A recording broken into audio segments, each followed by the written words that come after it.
Martin Luther said, "Man maketh beer, God maketh wine." And what he meant by that was beer is a crafted thing.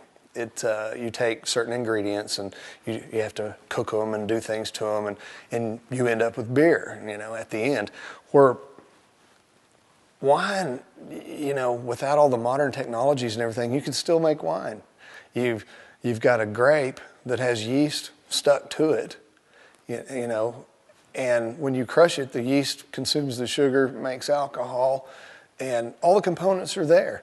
You just have to manage it and know how to kind of herd it in a direction, But it's going to take its own course anyway. You could make wine, good or bad, just with what God provided you, grape and yeast. That's all you need.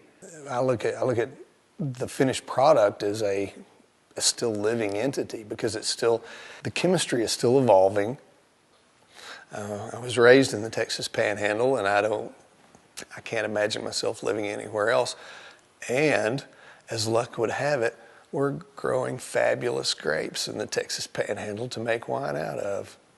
I mean, these grapes that we get to work with are so perfect for making great wines out of. The soil is perfect, the altitude is perfect, the dry climate, we don't have the disease pressures that they have other places.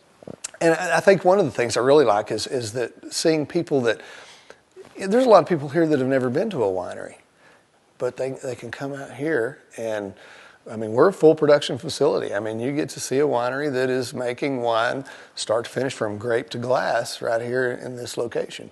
And I love showing people the process of making wine here. We keep the tanks covered to keep anything from falling in there and keeping the bugs out. So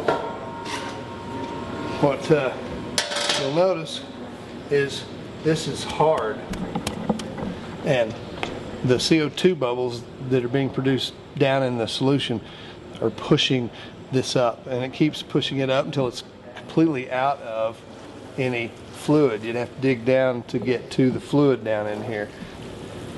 These bubbles are pushing all this up, so once every 4 hours we have to come back in here and push them back down, because this is where you get your color for the wine is out of the grape skins. Now this fermentation is easy right now because it's finishing up, so this isn't really hard. When it's really rocking, this will be so hard you'll have to get this on it and give it jump on it a couple of times to get this to really go down. So, and when it's really going and you're doing this every 4 hours, your arm gets tired, especially your shoulder. But this is how you make good wine. I have settlings on the bottom, so what I do with this tool I have is set it on the bottom and pull it up real fast. You see it pulls a lot of the stuff off the bottom.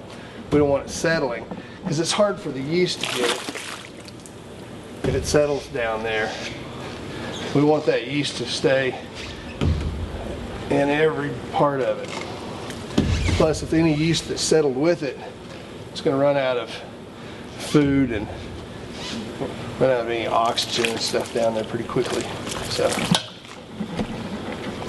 and that is 1 tank out of 6 right now in this fermentation. And we'll put that, put the lid back on. We're done.